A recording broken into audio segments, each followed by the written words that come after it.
नमस्कार प्यारे साथियों, आज की इस करंट अफेयर की क्लास में आपका स्वागत है। देखिए, इसके अंदर हम मोस्ट जो करंट अफेयर है उनको पढ़ेंगे और बिल्कुल बिल्कुल उन चीज़ों को जितनी पढ़ेंगे उन सभी चीज़ों को हम एडवांस तक पढ़ेंगे। यानी कि ये नहीं कि वन लाइनर में ये काम कर दिया।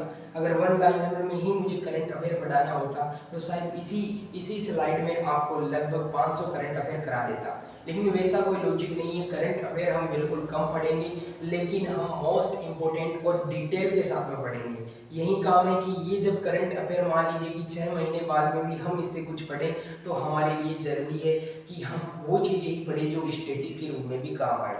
यानी कि मान लीजिए कि आज के 6 महीने बाद में इस करंट अफेयर का कोई मतलब नहीं है, लेकिन जो हम इस चीज़ों को पढ़ रहे हैं वो अगले 6 महीने, आने वाले 6 महीने, 1 साल 2 साल बाद में भी ये चीज़ें हमारे लिए बहुत ज़्यादा ज़रूरी है। तो इन चीज़ों को उसी तरीके से स्टैटिक पोर्शन से रिलेट करके हुए यहाँ पे मैं पढ़ा रहा हूँ और बहुत शानदार क्लास के साथ में अब शुरुआत करते हैं आज के इस करंट अफेयर के टॉपिक की। देखिए, यहाँ पे जो पहला जो टॉपिक है प्यारे साथियों वो है आपका भारत पोल पोर्टल।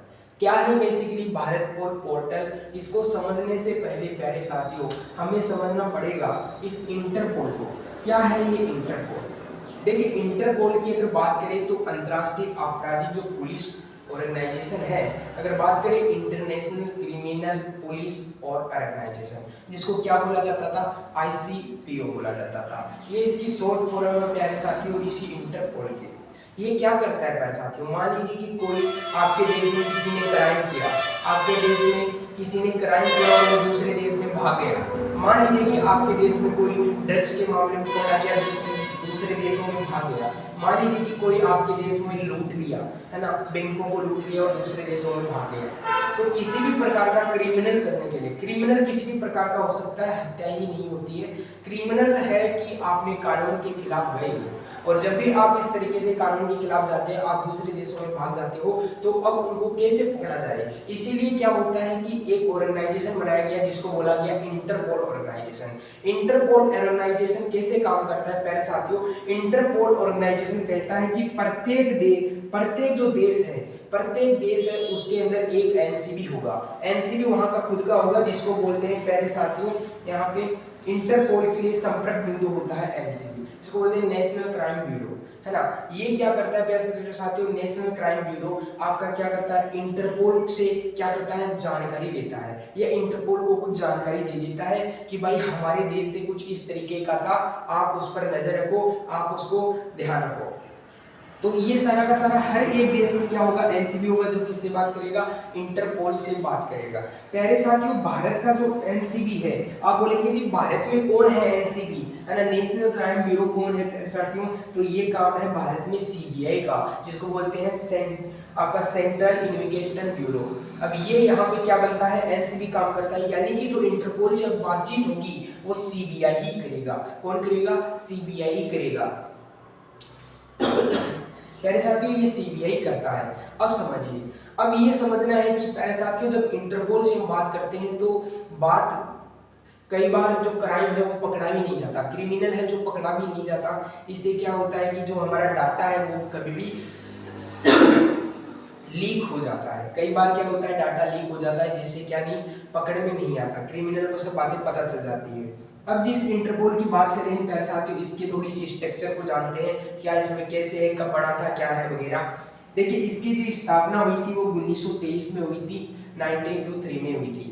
उसके बाद में इसमें जो सदस्य राज्य हैं, यानी कि इसमें टोटल कितने देश है, तो बहुत शानदार ये टॉपिक बन जाता है, क्वेश्चन बन जाता है। कितने इसमें सदस्य देश? दोस्तों इसमें बहुत सदस्य देश है, 195 सदस्य देश है। पूछा जाता है कि भारत इसका सदस्य कब बना था, तो प्यारे साथियों भारत इसका सदस्य 1956 में बना था। बहुत इंपॉर्टेंट ये टॉपिक रहने वाला है, मैं कह रहा हूँ यहाँ से क्वेश्चन जरूर फंसेगा। 1956 में भारत इसका सदस्य बन जाता है। अब जो देश इसका सदस्य बन जाता है उसके बाद में ये जानकारी साझा कर सकते हैं, भाई हमारे इस भगोड़े पर आप नजर रखो, ये कहाँ क्या कर रहा है, आगे इसका क्या प्लान है, पूरी की पूरी आप वहाँ पे नजर रखो। उस देश से बात हो जाती है। उसके बाद में इसका हेडक्वार्टर कहाँ पे? तो लियोना फ्रांस में इसका हेडक्वार्टर है प्यारे साथियों, और ये अंतर सरकारी संगठन है। ठीक है, अंतर सरकारी संगठन, लेकिन ये सभी देशों का सरकारी संगठन नहीं है, ये जिन जो देश शामिल हुए उनका ही एक सरकारी संगठन है। अब देखिए, अब बात करते हैं कि प्यारे साथियों इसको बनाया क्यों गया था, तो मैंने बता ही दिया है, लेकिन फिर भी आपके नोट्स के लिए सही रहेगा। विभिन्न पुलिस बलों के से प्राप्त जानकारी क्या करता है, इकट्ठा करवाई जाती है और इसके पास गिरफ्तारी जैसे कानून शक्तियां नहीं है। यानी कि जिसके बारे में आपने कहा है कि ये भगोड़ा है, ये उसको गिरफ्तार नहीं कर सकता है, ये उसको गिरफ्तार नहीं कर सकता है, उसके बारे में जानकारी आप तक पहुंचा सकता है, रियल टाइम पर आपको उसकी जानकारी दे सकता है, लेकिन उसको गिरफ्तार नहीं कर सकता है। बहुत बहुत इंपॉर्टेंट ये टॉपिक रहने वाला है, पूछेगा यहाँ से कि क्या इसके पास में गिरफ्तारी कानून है, क्या ये गिरफ्तार कर सकता है किसी भगोड़े को, नहीं कर सकता है। उसके बाद में इसकी संरचना देखिए तो इसकी स्ट्रक्चर किस तरीके से बनाई गई है प्यारे साथियों। देखिए इसमें एक अध्यक्ष होता है, जो अध्यक्ष होता है वो 4 वर्ष के लिए चुना जाता है, ये है ना। और फिर महासचिव होता है, एक होता है प्यारे साथियों महासचिव, जो 5 वर्ष के लिए चुना जाता है, जिसका महासचिव का काम है कि दिन प्रतिदिन कैसा क्या डाटा मिल रहा है, कैसे क्या क्रिमिनल क्या पोजीशन में है, क्या उसका काम, वो क्या अगला क्या कार्यक्रम करना चाह रहा है, ये सारी की सारी निगरानी यहाँ का महासचिव करता है। उसके बाद में महासभा की बात करें तो यहाँ पे जो 195 देशों के लोग जो यहाँ पे संबोधन करते हैं उसको बोलते हैं महासभा। ये प्रत्येक वर्ष में एक बार इसकी बैठक होती है और भारत ने भी इस बैठक की मेजबानी की थी 2022 में, जब ये बैठक भारत में हुई थी प्यारे साथियों, है ना। तो ये अब समझ में आ गया। अब इस भारत पोर्टल को आप समझ आएंगे। भारत पोर्टल का मतलब है कि अब तक जानकारी सिर्फ सीबीआई ही करता था, लेकिन अब क्या होगा, अब मान लीजिए कि भारत के अंदर कोई क्रिमिनल हो गया और वो भारत से बाहर नहीं गया, है ना, भारत से बाहर नहीं गया, वो अंदर ही है, तब क्या होगा, तब उस पर कौन नजर रखेगा, तब यहाँ पे भारत पोर्टल अब इस पर नजर रखेगा। यानी कि जो भी जिस भी राज्य से भगोड़ा निकला है उस राज्य की जो पुलिस है उसको पोर्टल पर डाल देगी, उसका नाम पोर्टल पर डाल देगी, उसकी डिटेल पोर्टल पर डाल देगी। तो अब इन राज्यों की पुलिसें सभी उस पर क्या लग जाएगी, इन्वेस्टिगेशन लग जाएंगे। अगर किसी भी राज्य को शक होता है कि हाँ ये है, तो अब उसकी इन्वेस्टिगेशन पूरी की पूरी उसी राज्य में होने लग जाएगी। यानी सारे राज्य की पुलिस मिलकर और सारे यूटी केंद्र शासित यूनियन टेरिटरी की पुलिस मिलकर भी अब उस पर वर्क करेगी, साथ में सीबीआई तो उस पर वर्क करेगा ही। यानी कि अब किसी भी भगोड़े को, चाहे से वो हमारे देश में हो या बाहर हो, अब उस पर निगरानी रखना, उस पर कंट्रोल रखना, अब पूरा का पूरा जो सिस्टम है वो बहुत बढ़िया हो गया है। अब ये जो भारत पोर्टल है वो भारत के अंदर ही क्रिमिनलों का ध्यान नहीं रखेगा, ये इंटरपोल से भी कनेक्ट हो गया है। यानी कि इतने दिन तो सीबीआई ही इंटरपोल से कनेक्टेड थी, लेकिन अब भारत पोर्टल भी क्या हो गया है, इंटरपोल से लिंक हो गया है। यानी कि जितनी भी पुलिस है वो क्या करेगी, अब अपना डाटा भारत पोर्टल पर डाल देगी उस क्रिमिनल का, उसके बाद में डायरेक्ट लिंक हो जाएंगे, जिससे जो सूचनाएं हैं वो क्या होगी, वो आपकी डिजिटल रहेगी, यानी कि एक दूसरे से लीक नहीं होगी। तो इसमें बहुत एक अच्छा हमारे जो गृह मंत्रालय है इन्होंने ये लॉन्च किया है। बाकी इसका जो बनाया है, जो इसका फॉर्मेशन किया है वो आपके सीबीआई ने इसको बनाया है, इसको तैयार किया गया है इस पोर्टल को। लेकिन इसको जो लॉन्च आती है, लॉन्च आपके गृह मंत्री होम मिनिस्टर किसने किया है, होम मिनिस्टर ने किया है। अगर होम मिनिस्टर की बात करें प्यारे साथियों तो वो आपके कौन हो जाते हैं, अमित शाह हो जाते हैं। अमित शाह जी ने 7 जनवरी को इसको क्या किया था, लॉन्च किया था अमित शाह जी ने। बाकी यह पोर्टल रेड नोटिस भी जारी करता है, ये एक नोटिस जारी कर देता है उस पर्टिकुलर पर्सन के बारे में जिसने कोई भी क्राइम किया हो, चाहे वो नारकोटिक्स से ड्रग्स के मामले में किया हो या किसी भी प्रकार की हत्या के मामले में किया हो या किसी भी प्रकार का जो क्राइम होता है वो उसने किया है, तो उसके अंदर रेड नोटिस ये जारी करता है था इंटरपोल नोटिसों से संबंधित कार्रवाई को करेगा। रेड नोटिस का मतलब है कि अगर हमारे देश में ही है तो प्यारे साथियों उसको क्या किया जा सकता है, गिरफ्तार भी किया जा सकता है। तो ये एक अच्छा टॉपिक हो जाता है, पूछ सकता है यहाँ से कोई भी क्वेश्चन आपको पूछ सकता है। स्टैटिक से पूछेगा तो इंटरपोल से पूछ सकता है और करंट से पूछेगा तो कहीं ना कहीं इनसे भारत पोर्टल से क्वेश्चन पूछ सकता है। अब बात करते हैं विश्व व्यापार संगठन की प्यारे साथियों WTO की। सबसे पहली बात तो ये समझना जरूरी है कि विश्व व्यापार संगठन है क्या। देखिए वर्ल्ड ट्रेड ऑर्गेनाइजेशन का मतलब होता है कि हम पूरे विश्व के अंदर व्यापार कैसे करेंगे, हम देश देश से व्यापार कैसे करेंगे। तो इसमें वर्ल्ड ट्रेड ऑर्गेनाइजेशन इसमें बहुत अच्छा प्लेटफॉर्म है जिसमें हम सदस्य देश इसमें जुड़ जाते हैं। उसके बाद में जो व्यापार करना वो आसान हो जाता है, कुछ टैरिफ कम हो जाता है, जो भी देश इसमें शामिल हो जाते हैं, क्योंकि वो व्यापार अब हर एक दूसरे देश से करेंगे तो कहीं ना कहीं टैरिफ भी क्या हो जाएगा, कम हो जाएगा। बाकी जो कर लगता है यानी जो टैक्स लगते हैं वो भी कम हो जाएंगे। तो एक दूसरे देशों के साथ में व्यापार करना बहुत आसान हो जाता है, इसलिए वर्ल्ड ट्रेड ऑर्गेनाइजेशन एक महत्वपूर्ण भूमिका निभाता है। प्यारे साथियों, पहले वर्ल्ड ट्रेड ऑर्गेनाइजेशन नहीं था, पहले एक समझौते के रूप में ही व्यापार होता था, जिसको बोलते थे GATT, GATT, general agreement of trade and आपका टेरिफ एंड ट्रेड हो जाता है, general agreement tariff and trade हो जाता है। तो ये पहले समझौता था, फिर इस समझौते को 1995 में बदलकर WTO यानी कि इसको एक ऑर्गेनाइजेशन के रूप में बदल दिया गया,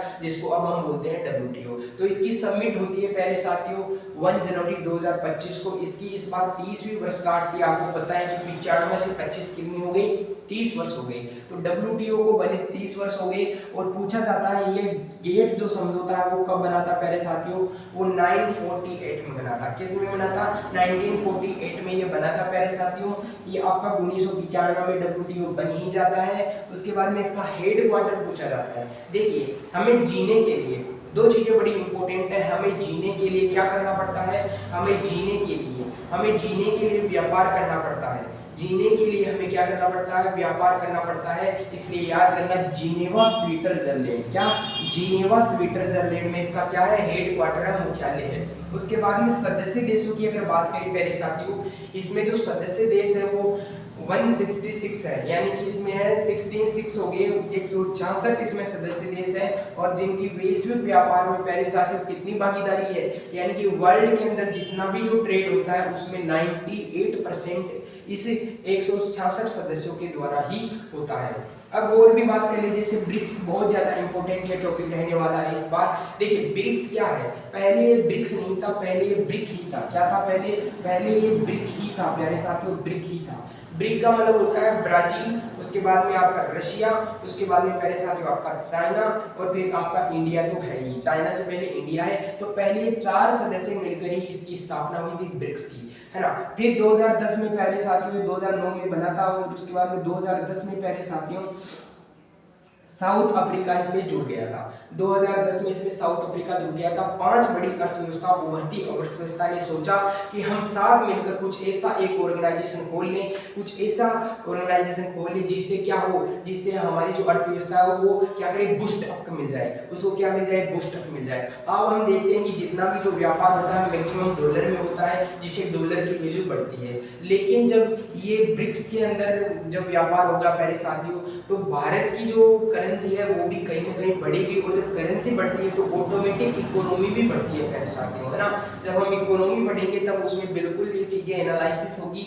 लेकिन अभी इतना ही कि ये हमारी अर्थव्यवस्था को क्या लगा देगा, 4 चांद लगा देगा। जो भी इसमें देश शामिल है वो क्या लगा देंगे, 4 चांद लगा देंगे। अच्छा, याद रखना इसका जो पाकिस्तान है वो इसका मेंबर नहीं है। याद रखना, पाकिस्तान है प्यारे साथियों, वो इसका मेंबर नहीं है। अभी इसमें 10 मेंबर हो चुके हैं, और ये इंपॉर्टेंट इसलिए बन जाता है कि जो 10वां जो देश है वो प्यारे साथियों इंडोनेशिया बना है। अच्छा, इसमें पहले 4 देश थे, फिर 2010 में आपका एक देश और जुड़ा, साउथ अफ्रीका। उसके बाद में 4 देश 2024 में जुड़े, और 25 में एक देश बना, टोटल हो गए 10। तो 10वां जो देश है वो इंडोनेशिया है। 4 देश 2024 में कौन कौन से बने थे प्यारे साथियों, तो आप देख पा रहे होंगे UAE देख पा रहे होंगे, आप इथोपिया देख पा रहे होंगे, आप ईरान और इजिप्ट भी देख पा रहे होंगे। इजिप्ट को ही बोला जाता है प्यारे साथियों मिस्र। क्या बोला जाता है, मिस्र। जैसे इंडिया को क्या बोला जाता है, भारत, वैसे इजिप्ट को क्या बोला जाता है, मिस्र बोला जाता है, ये ईरान को। तो ये हमारे लिए बहुत ज़्यादा इंपॉर्टेंट होने वाला है। और सबसे ज़्यादा इंपॉर्टेंट तो ये होने वाला है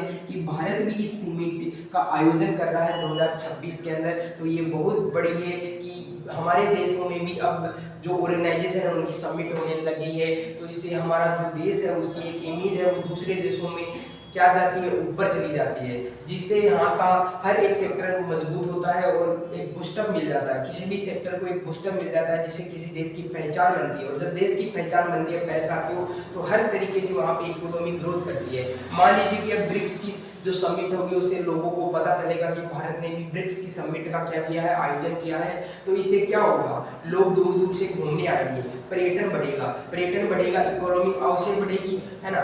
और क्या बढ़ेगा, और बिल्कुल हर चीजें में, हर सेक्टर में होगा, है ना। धीरे धीरे कंपनियां यहाँ पर क्या करेगी, इन्वेस्ट करेगी, उससे क्या होगा, यहाँ की इकोनॉमी ग्रोथ होगी। तो इस तरीके से ब्रिक्स हमारे लिए बहुत बड़ा क्या है, एक अच्छा कदम है जिसमें हमने शामिल हुए थे। और जब से ये बना था 2009 में, तो हम उसी समय से इसमें शामिल हो चुके हैं।